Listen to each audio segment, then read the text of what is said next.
create a society that is powered by entrepreneurs.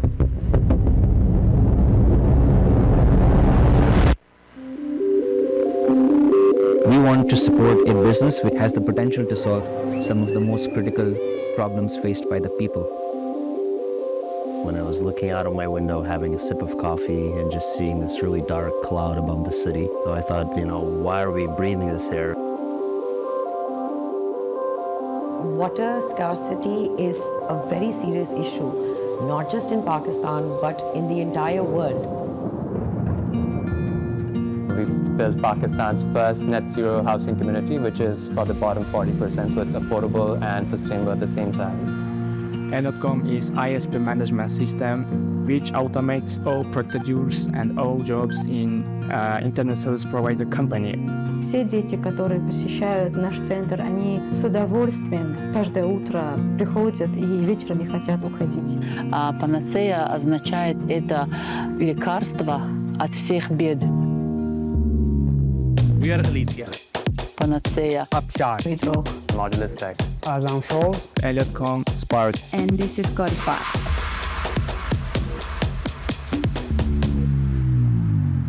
When we started this business, there were only 250 electric vehicles registered in Kyrgyzstan. Today, there's 3,500. مقصد اساسی ما این هرچی بیشتر استفاده بردن زمین‌های کورم ولایت.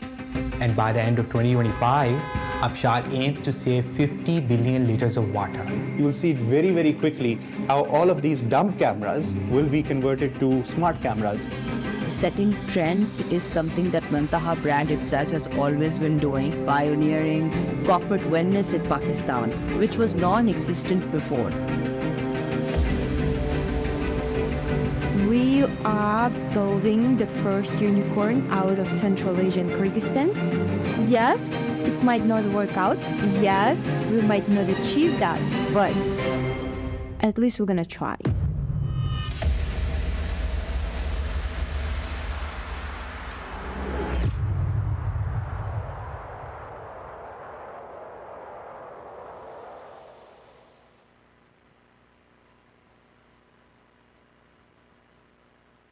Thank you so much for coming. It's a beautiful Sunday evening. Thanks for taking out time. Whatever you saw is a trailer by Impact Odyssey 2.0. This is it's a digital platform powered by Accelerate Prosperity. We are going to talk in a while about Accelerate Prosperity. So what Impact Odyssey does is it's a flagship digital campaign. Its main work is documentary series. These documentaries are made by a brilliant team of Reality Beyond Dreams. Aksake is here and Qasim. I have seen them working on this. According to them, they have spent 16 months shooting in 12 cities and working for 3 continuous months on these documentaries. It's not just a documentary series campaign. It also comprises of emails and newsletters. The aim is to educate, to inspire the younger generation that want to impact a positive change through their innovative entrepreneurial solutions. But it's also to recognize the effort of all those people across the globe who want to bring a positive change through business solutions. The theme of this 2.0 Impact Odyssey is Businesses of Tomorrow. It has come out from an earlier iteration of the same digital platform, but that was work on a smaller scale, and it was mostly focused on Pakistan. But this one, the work is spread out between Tajikistan, Pakistan, and Kyrgyzstan, if I'm not wrong.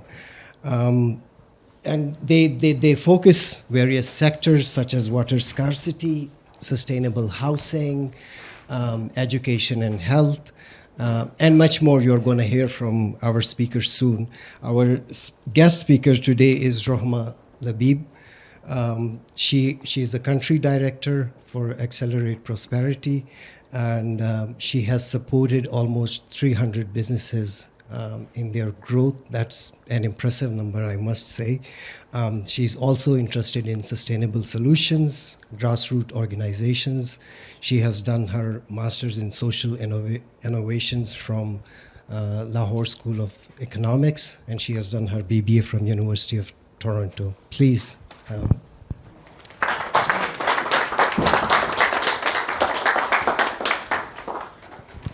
Thank you for having me. Actually, I do have a little bit of a throat situation, so just a primary warning to everyone if I do start coughing in the middle. So please excuse me. I guess that's okay. The weather is changing. Yeah, so. Lots of people getting sick. So I was just wondering if you could introduce to the audience about Accelerate Prosperity. What does it do in terms of its everyday work? What are your missions and core values? And how do you support entrepreneurship? Sure. Thank you so much for playing that trailer as well. And Impact Odyssey is a big part of how we're trying to get the work that we do out there a little bit more.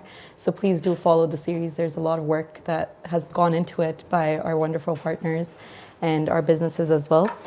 I think AP is a very kind of unique initiative, I would say, that doesn't fall into any of the major categories that operate in Pakistan in terms of entrepreneurship at the moment, because it really looks at an end-to-end vision for a entrepreneur or a business owner, or just in general, anyone who's even looking or thinking about, having their own kind of setup, being self-sustainable, making a larger scale impact in a certain problem as well.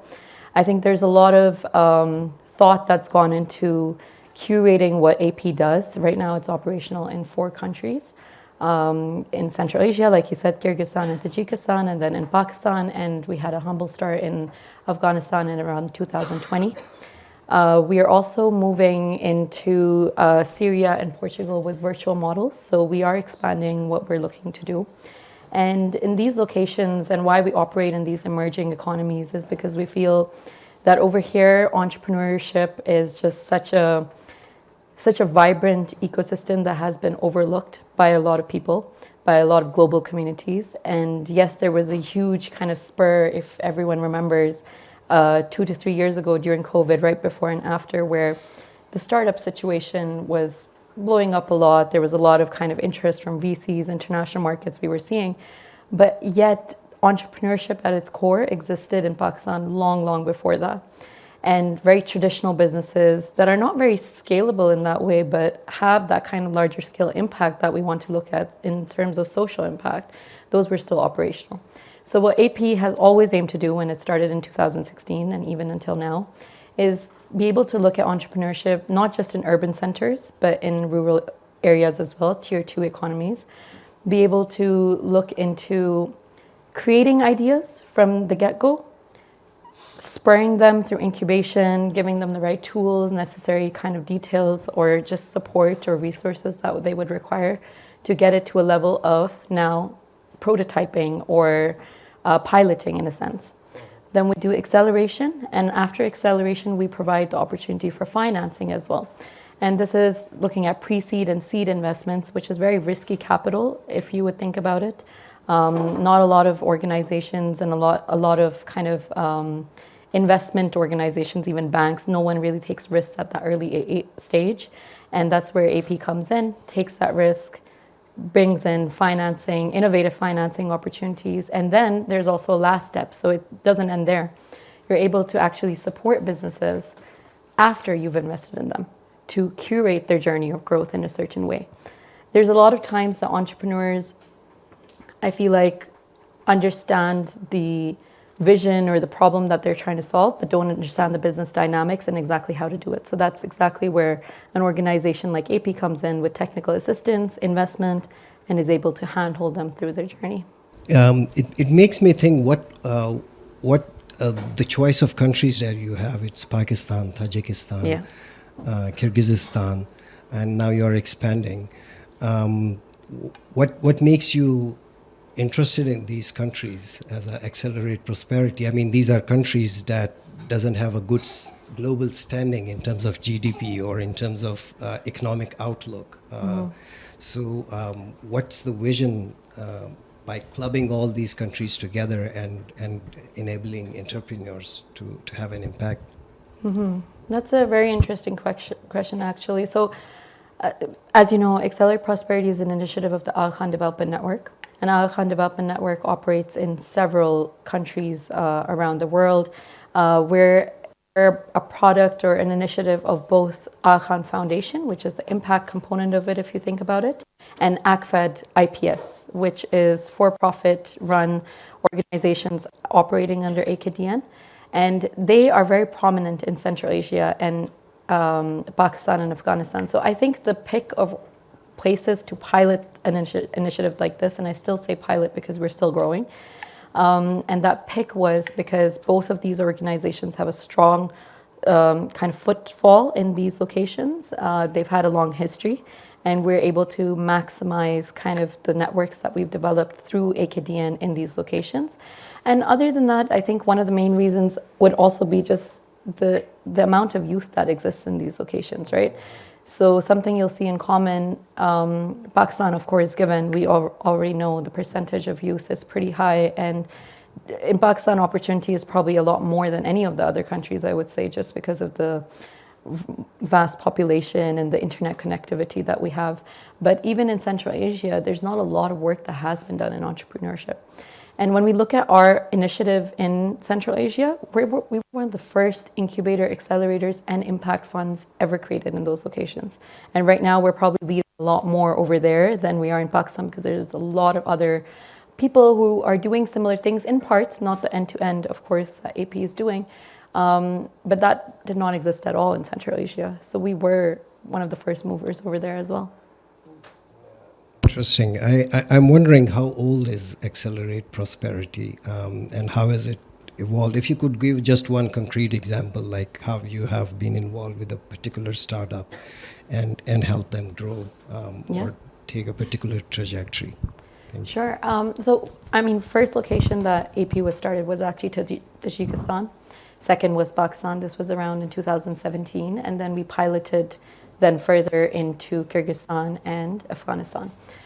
In Pakistan, we actually just started from Gilgit-Baltistan and Chitral, not even Chitral, just Gilgit-Baltistan. And even in Tajikistan, we started from specific location, because the idea was that we want to test out the waters and see what we're able to do, especially in the kind of like bottom of the pyramid target community that we want to operate in.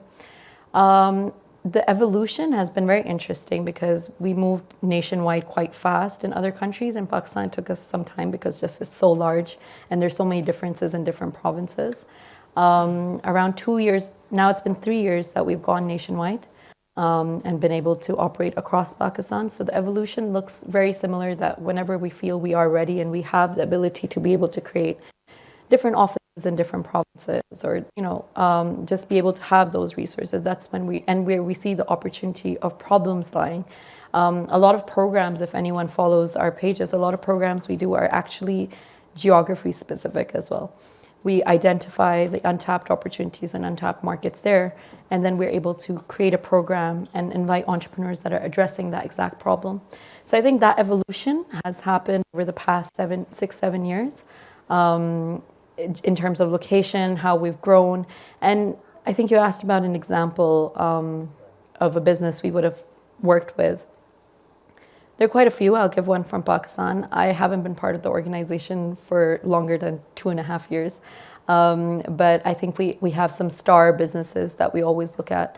One of them could be seen as, I don't know if a lot of people know, but there's a business called Vivedle in Gilgit-Baltistan, and we've been part of their journey from the get-go when they decided to do bottled water in Gilgit-Baltistan. And we were the first ones to support them in putting up machinery to be able to do that, and then in their second phase being able to actually disseminate that. So that's one business, and we're still working with them till this date. What's so special about that bottled water? I mean,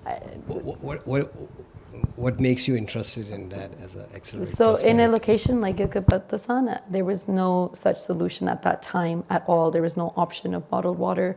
In that way, there's a lot of transport costs that go from nationwide to bringing it, something like that, over there. And also the water is great in GB. So the idea is to be able to utilize local aspects and create contextual innovation And innovation for us is not, oh, the best app out there. Innovation, even when you see in the documentary, is contextual innovation in terms of what is something that's new for that location and something that is not available in that location that could make a difference. Takes me to my next question, which is, do you discriminate between sectors? Do you have a particular interest in particular sectors? Are there favorite ones that you are looking out for actively? Yes, so we do have priorities, certainly. We don't distinguish programs that in all sectors, programs specific. You'll see we really concentrate on tourism is a big aspect that's up and coming, and we see there's a gap in the Pakistani market. I can't talk a lot about the other countries, but I will talk about Pakistan. Health tech is a big one, and that's why we run the National Health Incubator with Aga Khan University. It's the only health incubator in Pakistan, and it's been operational for 4 years. And we've had some great business solutions that we've also invested in afterwards. We have EdTech, which is a key priority as well. Green solutions and green building and kind of just moving into the climate change ecosystem overall has been a recent priority for us. That we don't just look at those businesses, we operate with all businesses at the same time. I was looking online. Do you operate do you support ecotourism? That seems to be a big to this particular region. I mean, the north of Pakistan, and then across you get to Tajikistan, Kyrgyzstan. Yeah, ecotourism is definitely a big one. We have a few businesses we have supported in looking at ecotourism and hospitality in general, and they're mostly in GB. A few examples, I mean, there's a new kind of fusion food, and they're trying to do a few more kind of locations to be able to stay in, which is called Pizvan near the Basukones, and it's a very interesting business that we've invested in. They're in the process of constructing their facility, which is going to be very friendly construction and a very traditional method of construction, which is what we've looked at. And right now, just for anyone's interest, or if anyone knows of entrepreneurs, we have the National Tourism Incubator that is open, and their applications are open, or I believe they just closed, I'm not 100% sure. But the idea is to invite other types of tourism solutions as well, not just hospitality, but also cultural tourism in areas like Balochistan or Sindh, and people who are looking at different forefronts of it, and not just an infrastructure, but the facilities that operate in terms of, are there clean washrooms and like near the places that you're going to, is it accessible? Are these solutions or are these problems that entrepreneurs can actually solve? Yeah, I like it. I mean, I like the idea of cultural tourism. I mean, one can just go to so many places in Pakistan and just enjoy the way people are different from each other. I want you to say something about if someone were to reach AP for any idea, what's the selection process? How do you evaluate proposals? Do people have to pitch one? Is there like a cycle for proposals?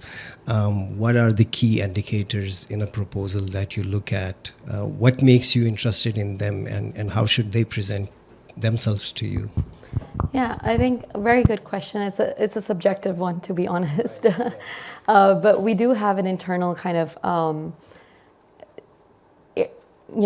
sheet that we operate. And I mean, again, sheets are not what we really want to divide or just narrow it down to. It's more about when we get an application, the quality of the application itself is what will get you to the next phase, which is an interview. And in the interview, a lot of the things that we look at really revolve around the entrepreneur and the individual himself or herself. And, some of the attributes for good entrepreneurs, for us, one of the big ones is coachability. And you're open to seeing if your idea is something that could be pivoted, reiterated.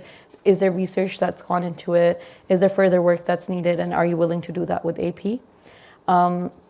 The idea that we want has to be a little bit more scalable in a way, and not just concentrated on just a certain number of people, but it does have market potential to really go further than where it is at right now.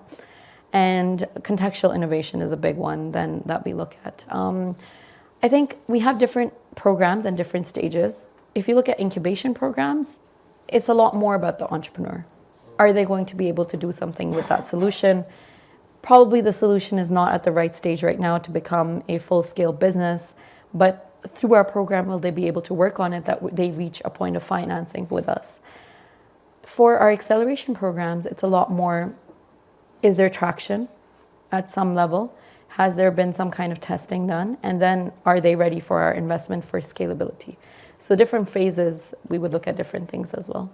Could you say more about investment and the kind of services that AP would provide for any potential candidate or potential proposal or business idea? Yeah. So in our incubation acceleration, we call it the technical assistance portion. There's a lot of subject matter expertise that are provided. So industry experts are onboarded either from all of our partners.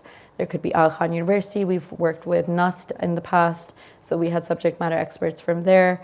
We're in the talks with TPS, Tourism Promotion Services, to do tourism-specific expertise and provide those kind of opportunities for linkages for individuals. And then after our technical assistance comes our financing and investment portion, where we do thorough due diligence. And the idea is that through our investment, you're able to become bankable or you're able to become self-sustainable. Those are the two kind of things that we look at. And then through our investment, we would be doing due diligence. You would have to go through formalization of your business, which is a big aspect of actually becoming a proper business and be able to become bankable. So those I would consider are pushes that we do. And then in terms of financing, we provide subsidized debt at the moment. In the future, we will have equity options locally, but at the moment, it's way below market rate debt. That sits around 10%, where the market rate is around 25% at the moment, with flexible terms like grace period, a lot of other things that allows women entrepreneurs to also, work with us and get financed by us. And then there's a lot of technical assistance in terms of legal services, marketing services, free of cost after you become part of our portfolio. Yeah. So do you have a particular cap for financial help or there's a limit to debt one can take? Yeah. And the legal services that you talked about, do they also help with formalization, or one has to be a formal business or registered business prior to application or any? So they don't have to be a formal business, but once they are approved for our financing, they would have to move into now the process of getting formalized registration with the SCCP and that kind of process, which is also one of the key aspects AP aim to do, is to bring a lot of these good businesses into the formal economy which they didn't operate in beforehand. So legal services post would look at things like patents and, being able to, for businesses who are looking to raise an equity round or who are looking to move into new locations, how do you create a new business over there? We do have a cap. So our cap is 200,000 USD is what we invest, and that's more for larger scale businesses. Our average ticket size has been around 40 to 50,000 USD so far. Yep. Just for the audience, do you support any kind of startup idea for incubation or for acceleration, or it has to tie to a particular social impact? I mean, one can imagine as many business ideas or startup ideas. Yeah. Yeah. Who would be a likely candidate for AP? Yeah. Again, subjective, but I think it really depends on the idea. Sorry, I guess what I'm trying to ask is are you very keen on problem as you talk about any innovation, it has to be very contextual. Is that like a big component, or what else is there beside that? I think innovation is definitely a key area, and innovation only comes from, if your business is not solving a critical problem, the business probably is not going to be viable anyways. It doesn't have to be I wouldn't say social problem in that sense, because we're not only looking at businesses who are purely solving social problems. I would also say that almost everything is contexted as a social problem in an emerging. Can you think of an immediate example? Yeah, I mean, just a lot of the things that we've also talked about in our videos, not having access to clean drinking water, not having affordable construction materials for homes. There's quite a lot that you could think about, right? These are critical problems that operate in locations.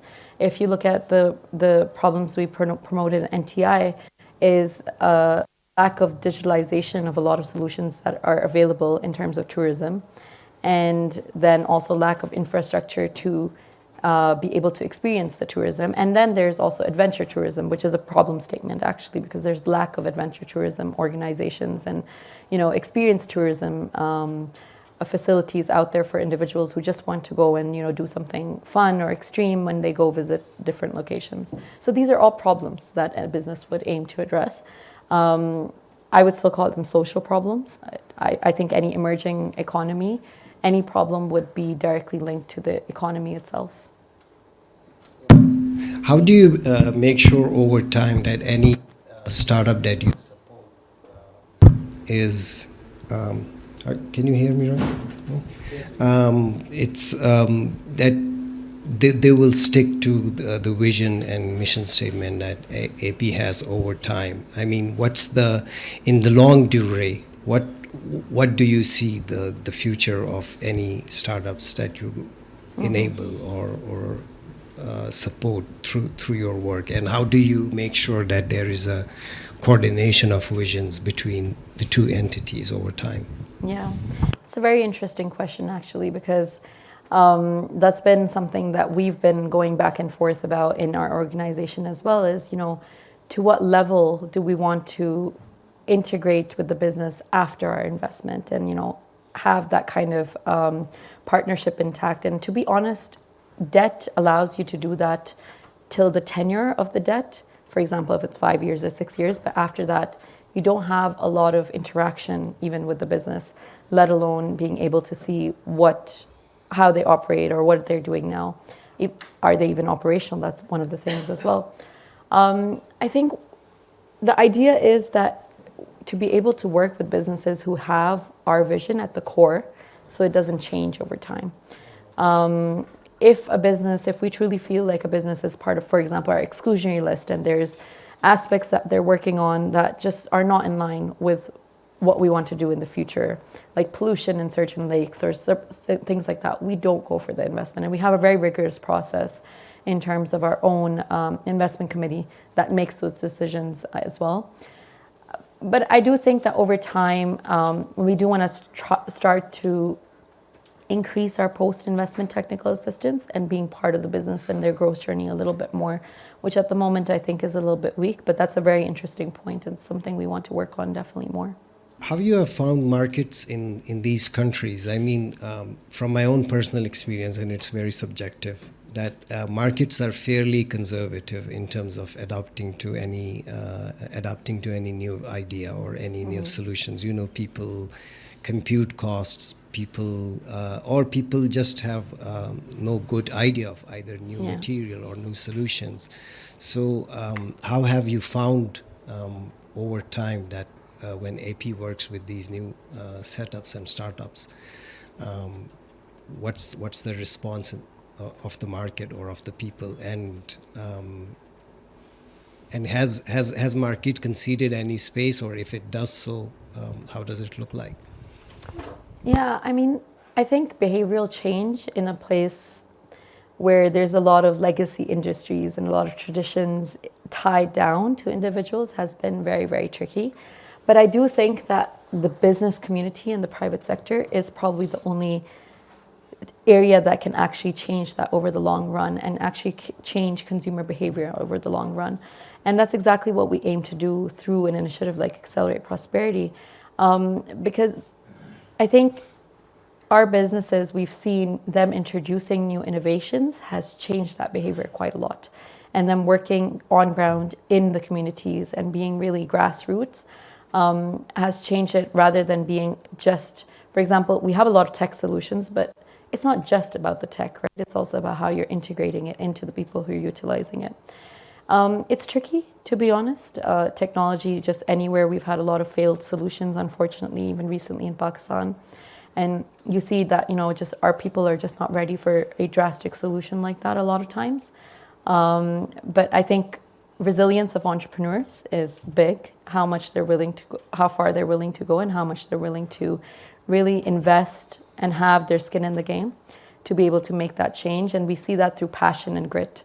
When we see entrepreneurs and we interview them and we talk to them, that's where I say that, you have to assess, is this an entrepreneur, even if their solution is not the best, are they an entrepreneur who's going to make sure that the problem they want to address will be addressed in the long run, either with this solution or with a different solution. So that's something that we kind of keep in the back of our mind, and I think that's helped a lot. But private sector is the only thing that I think can take this a little bit further. I guess I should have asked this question earlier, but I'm going to ask it now. How long you have been working with Accelerate Prosperity, and what's your motivation when you go to that office? And what do you do as a country director? Tell me more about your own personal journey with Accelerate Prosperity and how you have found it over time. Yeah, I mean, I feel like as a country director, you do everything. What does it look like? Is it? I mean, when I hear country director, I am like, is it equivalent to PM, Prime Minister? It's a big territory. I feel like it's definitely not, because when you are in an implementing organization, and we're a very lean organization, like that's one thing that everyone will know about AP, is that wherever we are, now we're nationwide, but you'll go to Karachi, our Karachi office, it's a tiny room and there's 2 people. But we have a huge portfolio above 100 million PKR in Karachi, and we're doing a lot of programs there. So a lot of things are done virtually. You'll see that everywhere we have a very lean team, total 23, 24 people who are trying to make this large impact. So that means that I think every individual in our organization does everything, including me.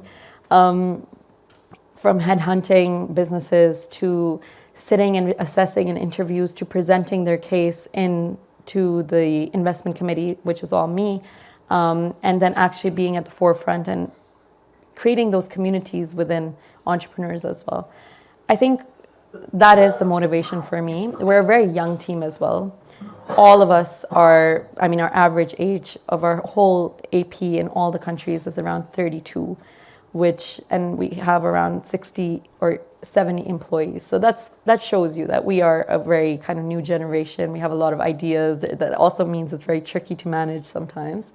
But I think that's the motivation, right? You're able to go in, you're able to sit between like-minded individuals who have the same kind of passion that you do, who are here for something larger than just, moving up the ladder, but actually making a difference in the world, because it is an impact fund. The idea is to make large-scale impact.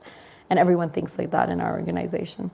So just sitting among those people has been very interesting. I've been part of the ecosystem for a while now. But for AP, I joined in, and I remember, and Imran's in our video as well, who's our executive director. And when he brought me into AP, he said, passion is probably the only thing that you're going to be here for. Are you ready for it? And I'm like, that's the only reason I'm in Pakistan, right? Passion is the reason, and this is exactly what I want to do. So he's like, you'll be a perfect fit. Come in, and I actually joined as a regional lead for innovation. So I wasn't the country director when I first joined, and then within a year, I moved around, and I was promoted to country director for Pakistan.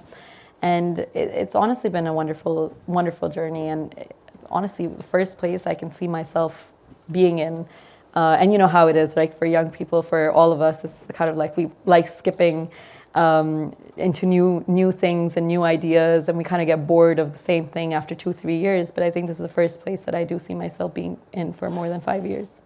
Sounds like a very energetic and vibrant place to be. Yeah. This is my last question. It's more about the horizon. It's like, what do you see for Accelerate Prosperity in the future? I think the Impact Odyssey theme is businesses of tomorrow. What does that mean in its profound sense? Is it more about I'm going to come back to the question of sectors. Are there particular sectors that you are keen on in the immediate future and in the longer future? And where are you going to expand? It seems like an impressive journey. So what's on the horizon for you? What's next? Yeah, I think AP's been evolving pretty fast, just like any startup, I would say. Learning, reiterating, being able to do what it does best. We have two areas that we look at, right? Technical assistance and the financing. I think what we really want to be able to do is be experts and great at both of those aspects. So improvements around how, or evolution around how businesses require technical assistance. And it's been changing quite a lot, and we have to keep up in a way that we're able to really dig down and make those market linkages and being able to give them that business that they need as well, but other than the funding as well. Funding is one aspect, but then the connections and the markets you're creating for these businesses for exports and things like that is a big one, which is something we see ourselves working towards a bit more. And just being a leading impact fund in all of Central and South Asia has been kind of our tagline as well, which we operate off of ourselves. I feel like we already are the leading impact fund in Central Asia. Now it's time to also create that same vision in Pakistan and Afghanistan. I mean, for me as an anthropologist, when I first heard about Accelerate Prosperity and the way you club both Central Asia and South Asia together, I mean, it's generally now people think as if these are two separate continents almost. Because I study trade routes, and there has been these lateral trade routes that would connect India or specifically south of India with the Silk Route, traversing through upper steppes of Eurasia. So that has been very interesting for me. This new connectivity that you are bringing through this program. I really appreciate that and enjoy that. I mean, that was the aim also, and Impact Odyssey shows that as well. We've tried to do a lot of regional pitch sessions and shows where we're able to promote a lot of trade between these countries as well.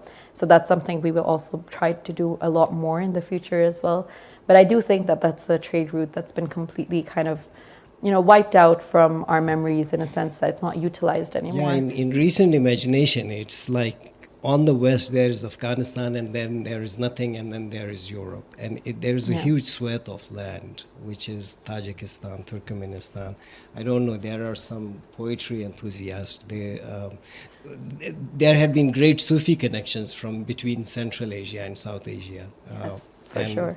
And then also, I mean, Samarkand and Bukhara have been a good inspiration for poets. I'm not going to take it to poetry, end with poetry.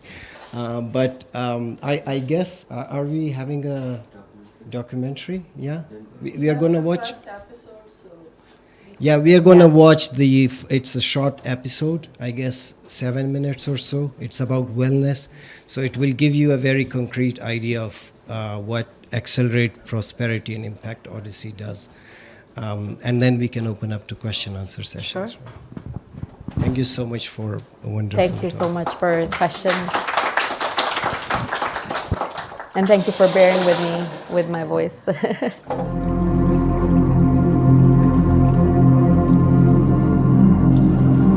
Hi, I'm Mantaha. Welcome to a life of wellness. Embrace yourself to explore the power of mind, body, and soul.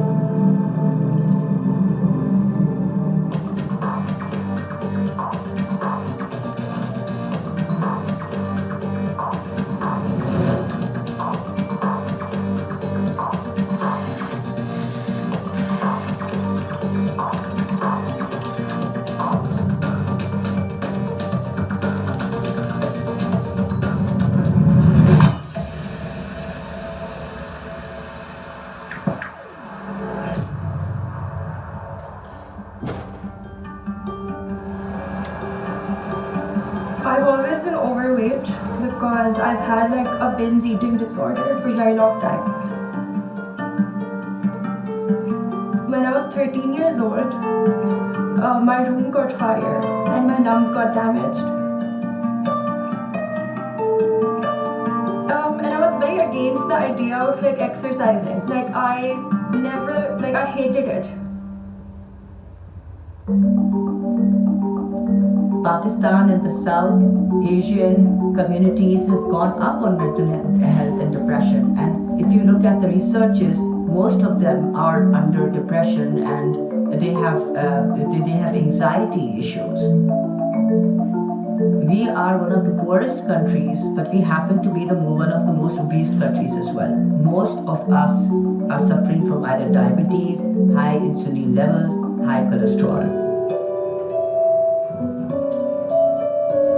And then this Monday, my mom was like, she was like, enough is enough, and she tricked me into going to Mantaha. 3 days later, I joined, and my first class, I started crying. I bawled my eyes out. They usually come to me at a pre-contamination stage. So when these clients sit with me, I get their blood work done, I speak to them about what triggers them, what are the barriers that they don't want to work out. A lot of them are lazy. And I always say start is 50%. Just start. 1, 2, 3. 1, 2, 3. 1, 2, 3. 1, 2, 3.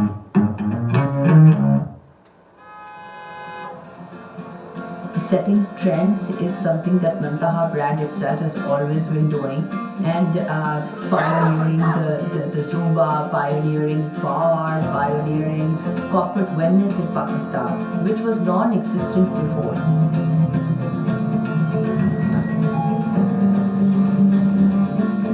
मेरे दिमाग में एक idea है कि हम जो है जुबलीना में हेल्थ पे काम करते हैं तो क्यों ना हम एक वेलनेस पे काम करें, और इसके लिए मैंने फिर मंतहा को कांटेक्ट किया और उनको हमने अपना वेलनेस एम्बेसडर अपॉइंट किया 2015 में जाकर.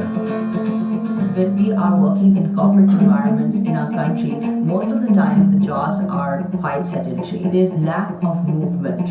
There is lack of flexi hours that have been given to these employees. We do corporate wellness programs. Corporate wellness programs are conducted within the corporation during the corporate hours. मंतहा की एक तो plus point ये था कि मंतहा one stop shop थी.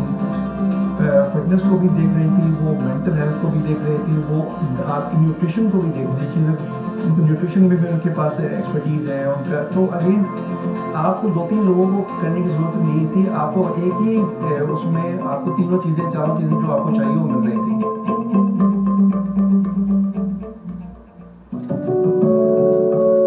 I did not want to continue, but then she sat with me for like 2 hours, 3 hours. She counseled me and she made me feel comfortable, and then I started working out with her. I always start with coaching and lifestyle counseling. So for 45 minutes, I know all my clients. Now my perspective has changed in the sense where I genuinely enjoy exercising. I have a lot of fun. I'm the first person who's always there. Whoever comes, it's sort of a place of comfort for everyone. Whatever I learned from that consultation regarding about the mindset, regarding about the barriers and the openings and the stresses and the de-stresses of that particular human being, I will use that to make out a proper workout regime for them that will ultimately help them move. It's basically when you move, you will get a stronger mindset and will end up reaching to a more satisfactory state of living, which I call the soulful state.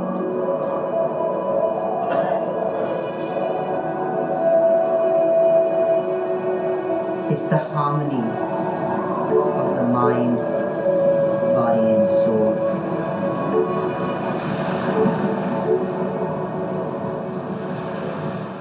AP has helped me with this incremental customer base or customer loyalty that I'm seeing, because there are things about the strengths about my business that I didn't know myself. My future plan consists of going nationwide, having facilities in at least the big cities of Tajikistan and catering to them with their mindset solutions? I would call it something that's very personalized and something that a place that looks at everyone and cares about everyone equally.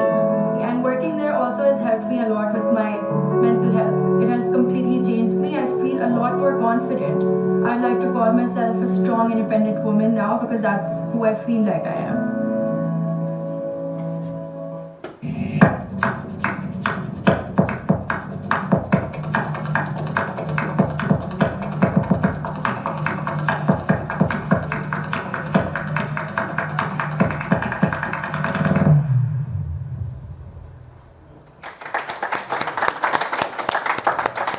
So, audience, the floor is yours. If anybody has a question.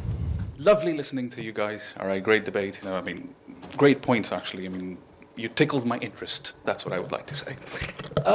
One of the key questions that I have, and it's literally it's research based. I traveled to different locations across Pakistan, the rural areas specifically, and I realized something because initially, I was very optimistic about it, but later on, I found it to be a little challenging. The economic or financial disparity that we see, in cities, the urban centers, and these rural areas, far-flung areas, it's quite stark, to be very honest.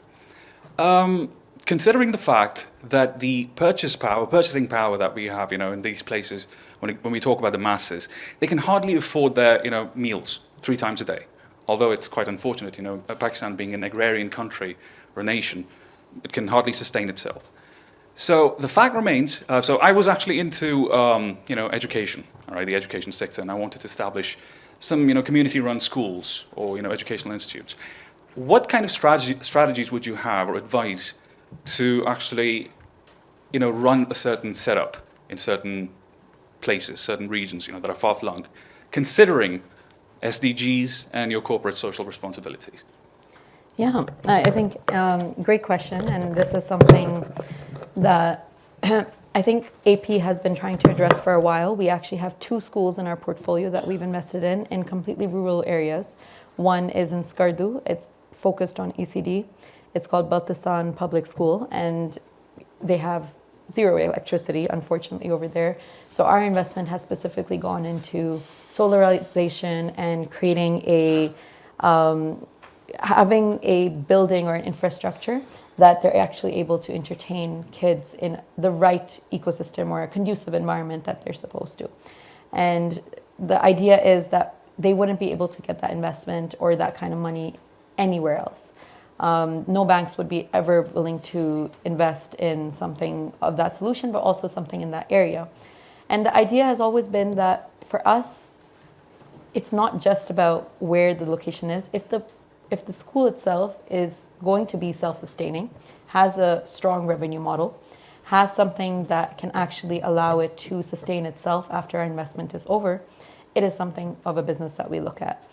And to be honest, in these locations, even just having a low-cost private school, even having a minimal fees is something that these individuals are paying already for schools around over there. But improving that quality and still having that kind of 2,000, 3,000 rupee fees per student and being able to maintain that school in that location is something that we would still be looking at as investment. We have another school.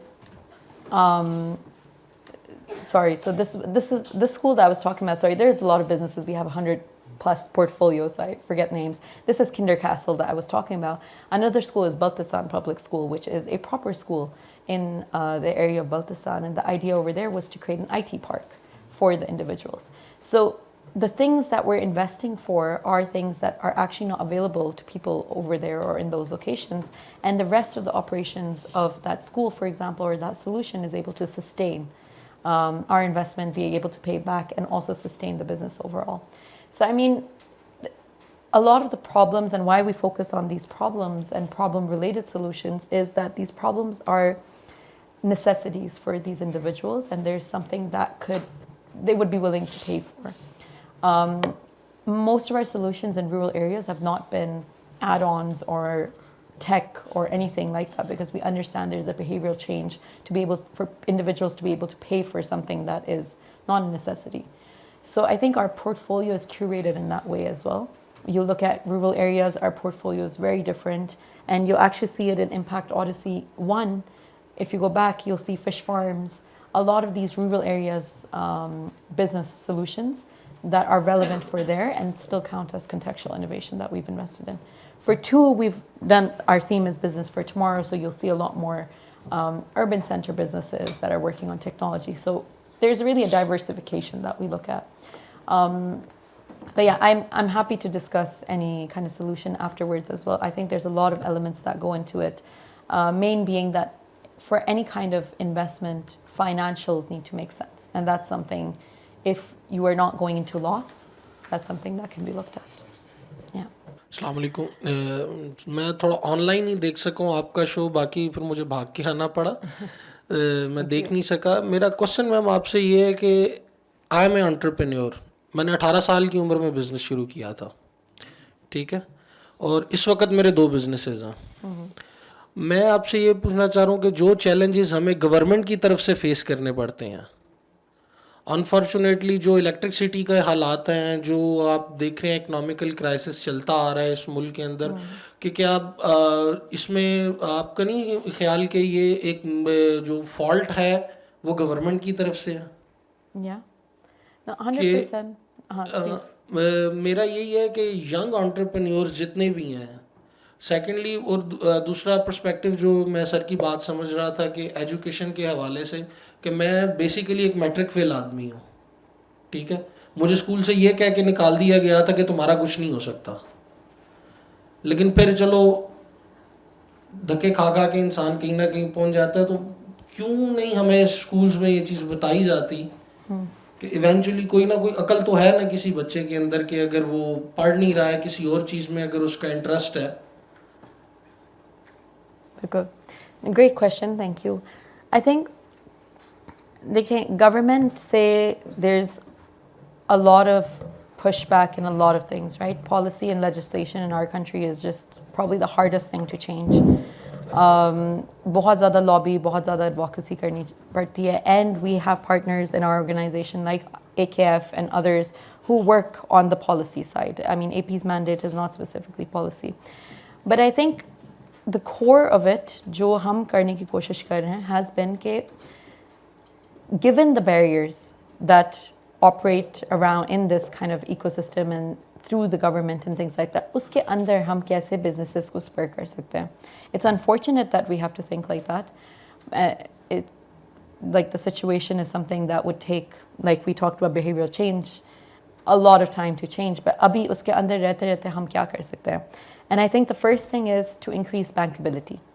आपको पता होगा सबसे बड़ी चीज़, लोग जब entrepreneurs, आप खुद business owner हैं, लोग ये कहते हैं कि हमारे पास cash flow का मसला आता है, हमारे पास financial कोई option ही नहीं है, क्योंकि banks तो हमें lend नहीं करेंगे, हम बहुत छोटे business हैं, हम formal नहीं हैं, in a sense that we don't want to be registered, taxation के बहुत मसले होंगे. I think AP का push has always been कि किसी तरह हम इन सारे businesses को formal net के अंदर लेके आए, and we're able to actually create that environment for them to have access to financial capital, have access to opportunities like STZA zones and things like that, जहाँ उनको taxation relief मिल सके and they're still a formal organization. वो सब हम अपनी technical assistance में करते हैं. And then हमें आपको capital देने का भी opportunity मिलती है, which is something that's not there. And once you have our capital, you have the systems of the banks, you have the right documentations, and you have a credit history.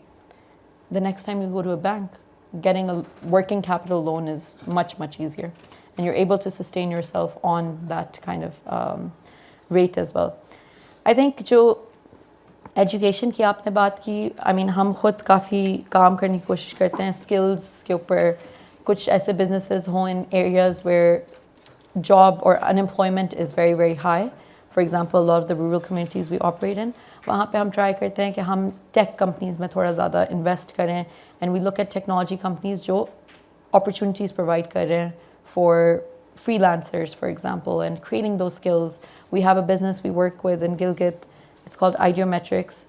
We work with them, they do projects, and they train people to do marketing with them, with our with the partnership that we have. So the idea is कि आप वो kind of एक spur create करें, एक network create करें, and जितना हम फिर further grow करेंगे उतना ज़्यादा impact हो सकता है. But would be great to hear after this about your businesses जो आप operate कर रहे हैं. जी मैं ये कहना चाहूँगा कि we don't live in idealized world. Pakistan के अगर मसाइल देखे जाएं तो $500 बिलियन और 50 या 100 साल चाहिए यहाँ के हालात ठीक करने के लिए. हमें इस बैकग्राउंड के साथ, इस ऑब्जेक्टिव के साथ देखना चाहिए कि इसमें क्या किया जा सकता है. You are not going to cure all the ills we presently face in Pakistan or any developing country. तो उसी तक लिमिट रखें और ये बताइए कि अगर फ़र्ज़ कीजिए कोई मेरे जैसा आदमी या कुछ इनमें से वॉलंटियर्स पार्टिसिपेट करना चाहें टू सपोर्ट दिस प्रोग्राम, तो हम क्या कर सकते हैं, कैसे ज्वाइन कर सकते हैं? Do you need volunteers, people who can finance such a proposition और इसको आगे चला सकें? Volunteer, everyone's welcome. I think mentorship हमारे programs होते हैं for inside our programs where if you have an expertise, you work in a certain industry and आपने knowledge sharing करनी है with new emerging entrepreneurs, we welcome that all the time. We have several kind of an ecosystem of mentors who operate and work with our businesses. And उसके बाद हमारे अपने जो है demo days होते हैं. हम अपनी भी investment करते हैं, but we allow individual investors who might want to look at a solution they may be interested in. For example, हमारे पास previously हुआ था, someone who does large-scale fish farming and supply wanted to look at one of our fish farms for investment. So we made the connection and they were able to do that one-on-one kind of work within themselves. So we're definitely there for any connection making that's needed and mentorship that anyone could provide. This gentleman has started business at the age of 18 and I started the business at the age of 50. Recently, I am retired now. What I have noticed that Pakistanis are exceptionally enterprising and best entrepreneur based on the environment they are in. Now, what I have noticed here in Pakistan, there are few things which needs to be addressed. I understand that your organization provides technical assistance and the financial assistance. But here, we lack of trademanship. Now, if you just see the news worldwide, at least 2 to 3 million tradesmen are required in Europe. They are providing even the permanent residence, right of residence of all the countries of Europe. Now, we don't have a single certified plumber, a certified electrician, a certified welder, and so on and so on. Now, they all which are in the market, they are all just through trial and error and through guesswork. You won't find any qualified tradesmen in there. And tradesmen can lead to an entrepreneur. I've seen that worldwide. So that's the main focus, that Pakistani, when they leave the country, when they go anywhere in the world, irrespective of what the location is, they have proven to be the best entrepreneur. That's what I would say. Yes. I completely agree, sir.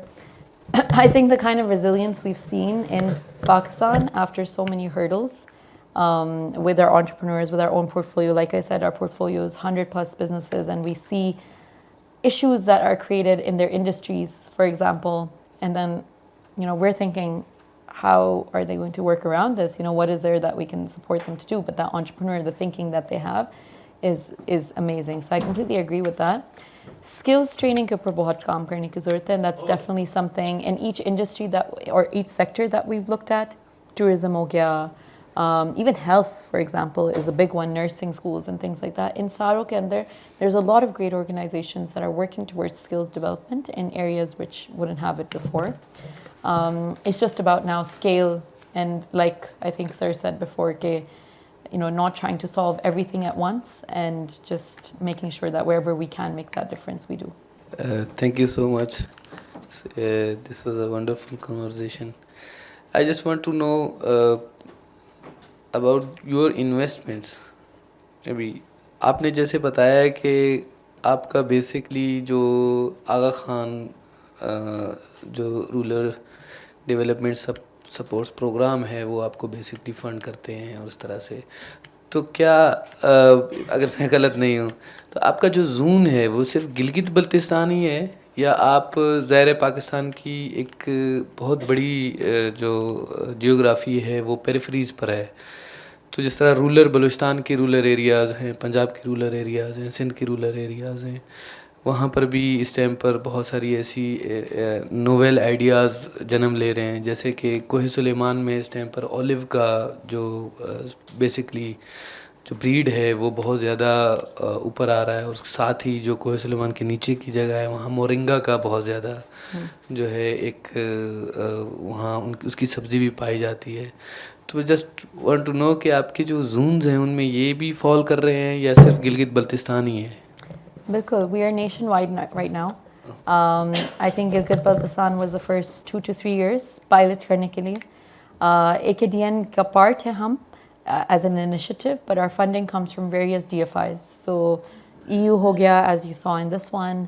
Abhi, one of our big programs that's starting is going to be funded by KFW. So we work with various DFIs to be able to do what we're doing at this scale. And it is a nationwide aspect. Abhi हमने recently एक हमारा boot camp किया गवादर के अंदर, so we've gone as far as that to be able to see कि उधर क्या prospects हैं. We've realized कि 2-3 sectors हैं जहाँ लोग वहाँ पे business करते हैं और उनके अंदर ही हमने काम करना है. So we've decided to hire expertise to be able to see fisheries के अंदर हम वहाँ पे क्या कर सकते हैं, right? Because that's a big sector over there. There's a lot of trade that they want to do in a very different way they do right now. लेकिन उसको कैसे हम formalize थोड़ा सा कर सकते हैं is something that we're looking to do. And Sindh, like I said, अभी हमारे most programs national होते हैं, कुछ होते हैं जो sector specific हम करते हैं, जो in geography specific होते हैं. So for example, अगर हमने अभी recently कुछ women specific entrepreneurship program start किए in GBC only. लेकिन बाकी सारे हमारे health का program, tourism का program nationwide हमारी applications open होती हैं. We try to manage in a way कि हमारा virtual भी होता है और हमारी हर जगह पे अपने अपने offices हैं और हम एक network create कर रहे हैं co-working spaces का. I don't know, I think I didn't mention that. तो उधर we allow the entrepreneurs उन जगहों से to come to those co-working spaces and still have the feel of a community, a program that they're part of, be able to interact with us, their mentors, everything in that location. So they don't have to travel too much. Thank you, ma'am, for your grateful evening. Actually, being a student, मेरा question ये है कि अमूमन जब हम business या startup की बात करते हैं कि फर्स्ट जो जहन में आता है, जो यहाँ का माइंडसेट है कि कैपिटल नहीं है, कैश फ्लो नहीं है. मेरे ख्याल में स्टूडेंट्स निकला था, मेरे ख्याल में कैपिटल के साथ साथ हमें वो माइंडसेट, इंक्यूबेशन सेंटर्स, जो इन्वायरमेंट चाहिए एक स्टूडेंट को अपने आइडियाज़ को इम्प्लीमेंट करने के लिए, वो नहीं, उसकी कमी ओवरऑल पाकिस्तान में. और इंस्टीट्यूशन जितने भी फंक्शनल हैं वो बिल्कुल इससे लाताल्लुकी का इजहार करते हैं. वो ऐसा स्टार्टअप स्टूडेंट्स को देते नहीं कि जहाँ से वो अपने आइडियाज़ को इम्प्लीमेंटेशन की जा सके. Agreed. I think अब थोड़ा सा चेंज आ रहा है. Government has this program around BICs, Business Incubation Centers, and it's mandatory for all government universities to have an incubation center in their university. ये अलग बात है कि quality उसकी क्या होती है and practically वो कैसे, but I think it's something that's being talked about HEC level पे as well, कि हम कैसे funding increase करें, उनकी capacity building कैसे increase करें. I think physical centers की तो provision is there, लेकिन कैसे उधर right faculty members को बिठाएं so they can get the right innovations from universities, क्योंकि worldwide अगर आप देखें business and new research and new innovation comes from university students. PhD में आप एक कोई innovation लेके आते हैं, for example a new breed of mushrooms or olives or something, you bring it into testing into your incubation center, you do more research around it, and then you commercialize it in the incubation center. That's how new things are created, new businesses and new ideas are created worldwide. So that's something that I think the government wants to move towards, and they're working on it as far as I know. Hopefully this should be solved soon. Assalamu alaikum ji. Moeen Bartley here. Oh, sorry. It's okay. I thought it was moving at the back. Okay. ज़बरदस्त talk थी जी, बहुत शुक्रिया. और बहुत ये important area भी है पाकिस्तान के लिए, बहुत ज़रूरी है. तो दो क्वेश्चंस थे.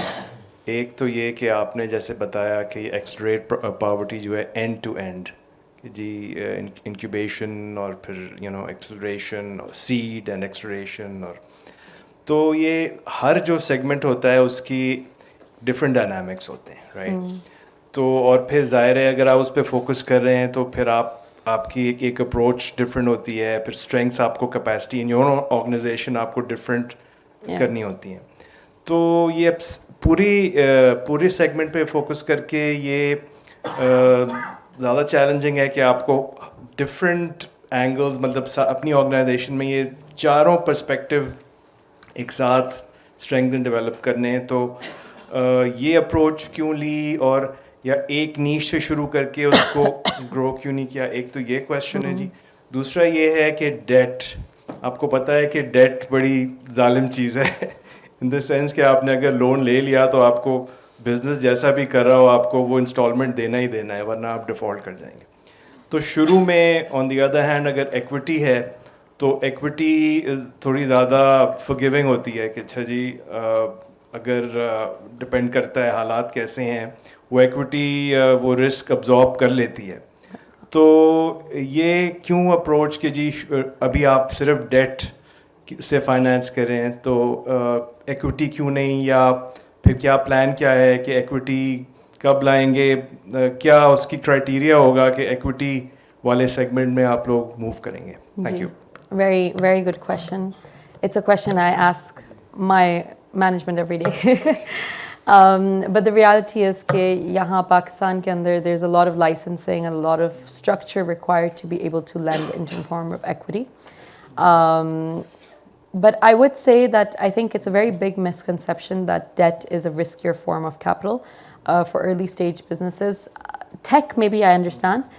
But in terms of early stage business, especially if it's subsidized debt, where you're basically, I would go as far as calling it free money because it's so much lower than the market rate you're looking at. And that's why I say this is because early dilution of companies and equity has been seen as a big problem in startups over here. And one main thing that our focus has been bankability. With equity, you're unable to reach that kind of construct of bankability because बहुत सारे आप अभी startups देखेंगे, businesses who've raised large VC rounds, they're technically still not bankable, and no bank is going to give them money. They've come running to us because they need cash flow क्योंकि उनके VC वाले पैसे खत्म हो गए because they say कि banks हमें अभी तक नहीं देते. A, because they don't have a credit history, and B, because they're just not formalized in that same way. And the kind of projections tech companies have is sometimes hard to absorb for banks. That's how I'm going to put it. Hard to absorb for us as well. So that's the point about debt. That said, we're now in the process of having our own VC firm. Whenever it starts, hopefully by the end of this year, we still wouldn't be going into majority equity deals. We would be moving into selected maybe 4 to 6 out of 50 in a year, which are going to be equity, because that's a much higher risk for us to be able to take that risk. That is a very low risk for us. And I think it's just something that our mandate and overall vision suits as well to have that breakdown. And usually those deals are going to be a lot more in tech rather than traditional businesses. So that's one. The first question you had, I think that's been one of the biggest hurdles for me as a country director, which is something you asked, has been how do we create those pockets of expertise and domain expertise within our organization. We have 2 teams at the moment. One is the technical assistance team and one is the investment team. The dynamic between those you have to see someday. It's a lot of fun as well because the pipeline comes from TA and then moves to investment, and they're the ones who are supposed to invest. What we've tried to do is we've tried to keep our expertise towards business acumen and try to outsource expertise for industry specifics. And that's how we operate until now. I don't know if this changes in the future. So for due diligence, अगर कोई technical चीज़ है, हम external due diligence कराते हैं. And अगर technical assistance के अंदर भी कोई industry specific knowledge चाहिए, तो we depend on our partnerships with universities who have those experts who are able to give that. We're able to provide expertise around business modeling, financial modeling, marketing and sales, pitching, and investor relations in general. Hi. Hi. Dilshad. I just wanted to know the inspiration behind Impact Odyssey. I'm going to let then someone else answer that because they're the ones who created it. Aksa, I don't know if you want to answer that. or Karima as well, because Karima has been involved since the beginning, who's part of our team. Hi. So, I'm Aksa. We run a small production team called Reality Beyond Dreams. So, we mostly do impact-driven storytelling. So, our mandate is to highlight the impact and create those stories which will inspire people around. So, when we got the project, we wanted to make something that's memorable and that can also kind of show the world that the kind of work that Accelerate Prosperity is doing and the impact and the breadth and width of the impact that has in Central Asia. And the stories we captured were very inspiring to the sense that it was like people like us who had like massive impact and we were just there to so when we met the entrepreneurs and the stories they told us, I think that's what drive the whole narrative of like what Impact Odyssey should be and what should it be called. And that's how we came up with like businesses of tomorrow. And I think it's one of the aspects that an entrepreneur can actually solve the like critical global challenges, which was like the topic. So I think, yeah, that was the inspiration. Thank you. I'm Karima Khan and I'm the innovation lead at Accelerate Prosperity Pakistan. So we started with Impact Odyssey in 2021 and the whole idea for us was that since we work with impact entrepreneurs, we really wanted to highlight them and their stories, especially their solutions, because their solutions are actually really helping us uplift not just the economy of Pakistan, but also the social aspect, as Roma mentioned. So it was a huge hit. In 2021, we had covered 16 stories, and if you have time, so I would really urge you to go to our YouTube and then watch those. And it was a huge success, and then what we did was we took it regional. And now we are covering 12 stories. The whole idea is business of tomorrow because the solution of these businesses are solving not just problems that we are facing today, but actually making our tomorrow better. As you saw, mental health, and we also have covered AI and how we can really use AI to solve our problems and make our lives easy, and green building, and then also water conservation because our drinking water is actually diminishing in the world. So that was the whole idea for us, and it's really putting a limelight on the entrepreneurs and their solutions, because for us they are our dear ones, and then for whom we are doing all of the work that we do at Accelerate Prosperity. So yeah, that is the thought behind Impact Odyssey. Thank you very much, Roma. बहुत ही खूबसूरत documentary थी, very well captured. मेरा नाम निदा मलिक है and I am a thesis supervisor at the National College of Arts. मैं कोई 5 universities में design पढ़ाती हूँ, particularly fashion and textile design. So in that capacity मेरा सवाल ये है कि आपके organization को students who innovate every year with me, how can they just plainly क्योंकि halfway through their degree they start those projects that I feel might connect to you. So what is their way to connect to you? Great question. Ideal situation में जैसे पहले हम discussion कर रहे थे, होना ये चाहिए कि any solution coming out of university should go to the University Business Incubation Center. वहाँ पे to develop a prototype and then be part of any incubation program in the country. And that's when they would be able to apply with us. But if you feel, which we discussed before as well, the structure of the BIC in university is not the right kind, I think applying for something like AP or even the National Incubation Centers, and there's so many options out there to start developing your business at a certain level and take it to the next level, should be fine as long as there's a commercial aspect to it. मुझे जो नज़र आता है कि university से जो solutions आती हैं, उनके अंदर सिर्फ research होती है, amazing research, but research होती है and there's a thesis around it. लेकिन उसके अंदर business acumen नहीं होती, and no revenue model, for example, no cost drivers, no thought process of exactly what your business, how this is going to become a business, and how you're going to sell to people, either it's B2B, business to business, or to customers. There's no thought that's gone into there, and that's why their application then just looks like an idea. and it's brushed off. So if those things are incorporated from beforehand, I would advise that koi mentorship ho from someone who understands business, who is able to come and talk to them about how to make this into a more business-related solution. Then they're able to apply to anything, and I think they would go through the selection criteria easily. Ji ji.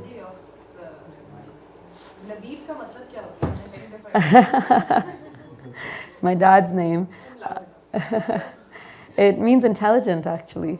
Yeah, it's an Arabic word. I found out afterwards.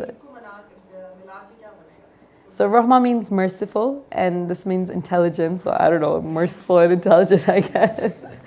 I'd like to think That's that. a beautiful name, by the way. Thank you. Thank you. I guess we have reached our time limit already. Thank you so much for your wonderful questions. And thank you so much, Roma, for coming. Thank and you. It having was a the lot of talk. fun for me. Can I just say, interacting with you. And have a class for yourself.